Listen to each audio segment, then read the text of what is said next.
आप लोगों से हाथ जोड़ के निवेदन है कि वीडियो को पूरा देखें, चैनल को सब्सक्राइब करें। ठीक। अच्छा आशुतोष जी, इससे पहले भी ईयू ने एक रिपोर्ट भेजी थी, उसमें इंडिया को क्रिटिसाइज किया गया था। उससे पहले रिलीजियस फ्रीडम्स के हवाले से अमेरिका की भी एक रिपोर्ट आई थी, और फॉरेन मीडिया भी काफी कुछ रिपोर्ट करता रहा है। माजी में अगर देखें, Pakistan has always been a bad boy in international press. गंदा बच्चा होता था, और इंडिया वाज ए डार्लिंग, और इंडिया का एक बड़ा इमेज होता था वेस्ट में, और बड़ा सॉफ्ट सॉफ्ट गोवा की बात होती थी, और डिफरेंट इस किस्म की जो है ताजमहल जो है ना, इंडिया ताजमहल से पहचाना जाता था। अब कुछ सालों में ये जो क्रिटिसिज्म हो रहा है इंडिया पे, क्या ये अनफाउंडेड है, या have you have seen some changes on the ground? इसलिए कि मेरे जैसा बंदा जो बाहर बैठा है, या ईयू का जो एमईपी है, वो ग्राउंड पे तो नहीं है, उसको तो नहीं पता रियलिटी, तो आप जैसे लोगों को पता है। Have you seen a shift in your society in any way sir?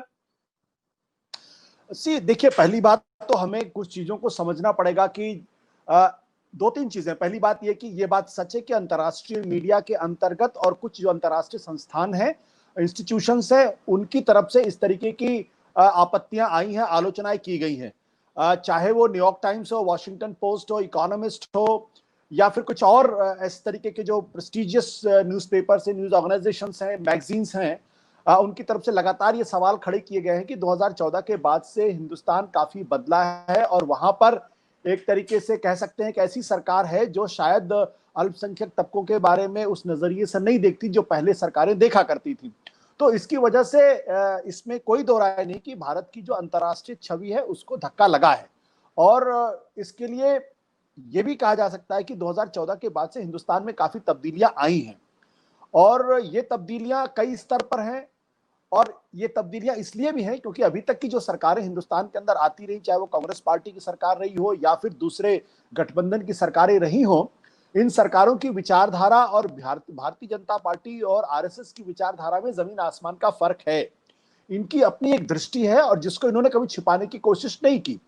अंतर्राष्ट्रीय मीडिया को इस बात पर हैरानी हो सकती है कि जैसे ही ये पार्टी सरकार में आई, 303 सीटें मिली, उसके बाद इसने अचानक धारा 370 को हटाने की बात की, हटा दिया, संसद के अंदर 35 को हटा दिया। लेकिन अगर आपको मैं बताऊं तो जब जनसंघ का गठन 1952 में हुआ था, जनसंघ माने बीजेपी का जो पहला अवतार है, उस वक्त से ये धारा 370 को हटाने की बात करें तो कोई नई बात इनके लिए नहीं है। और इनके तीन बड़े मुद्दे थे: धारा 370 को हटाना, दूसरा यूनिफॉर्म सिविल कोड, और तीसरा राम जन्मभूमि की जगह पर मंदिर को बनाना।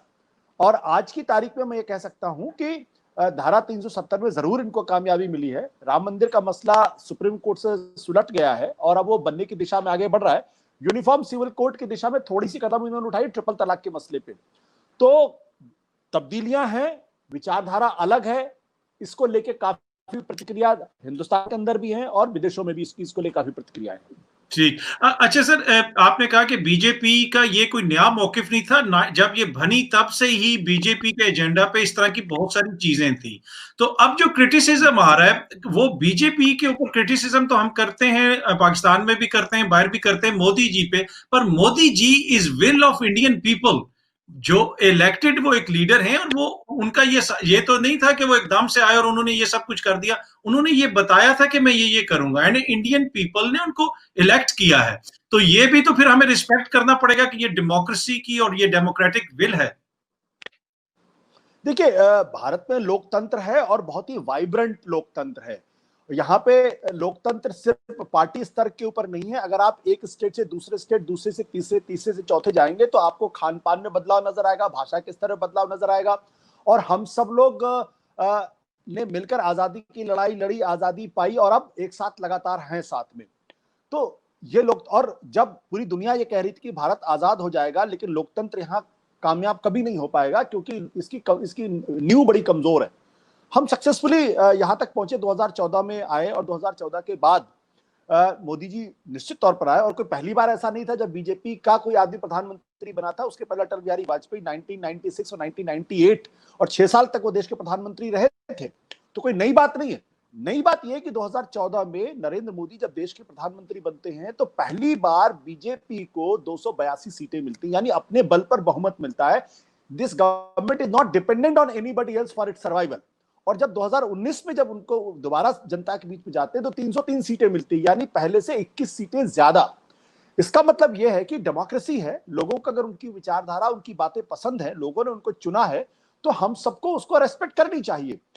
और दुनिया में थोड़ी सी तकलीफ इस बात को लेके हो जाती है क्योंकि अभी तक भारत का जो मिजाज था वो लेफ्ट ऑफ द सेंटर था।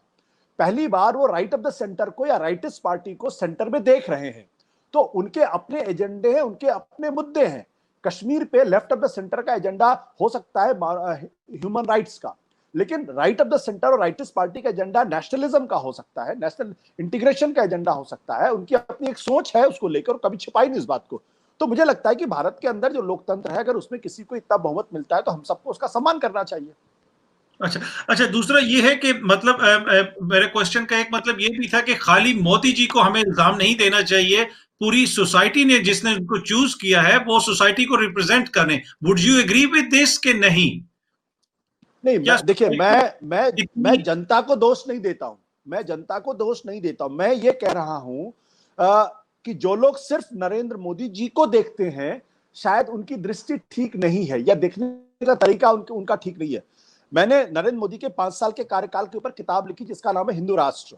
वो किताब अमेज़न से पब्लिश भी हुई है। उस किताब में मैंने ये आर्गुमेंट दिया है कि ये सवाल नरेंद्र मोदी का नहीं है, ये सवाल आरएसएस की विचारधारा का, हिंदुत्व की विचारधारा का है। अगर वो नहीं होते, कोई और होता और इतना ही बहुमत मिलता, तो शायद इसी तरीके के कदम 19-20 चलते। और जनता ने उनको चुना है, अगर जनता ने उनको चुना है तो हम उनकी आलोचना करने का हमें अधिकार है। लेकिन हम ये कहें कि हम उसको रेस्पेक्ट नहीं करते उस मैंडेट को, तो हमारे ख्याल say that will be anti democratic spirit on my behalf. My only little submission is कि जनता ने चुना है, तो अगर उनका एजेंडा है, अगर उसको लागू करने का प्रयास करते हैं, तो हम उसकी तीखी आलोचना करते हैं और भारत का संविधान में इस बात की इजाजत देता है।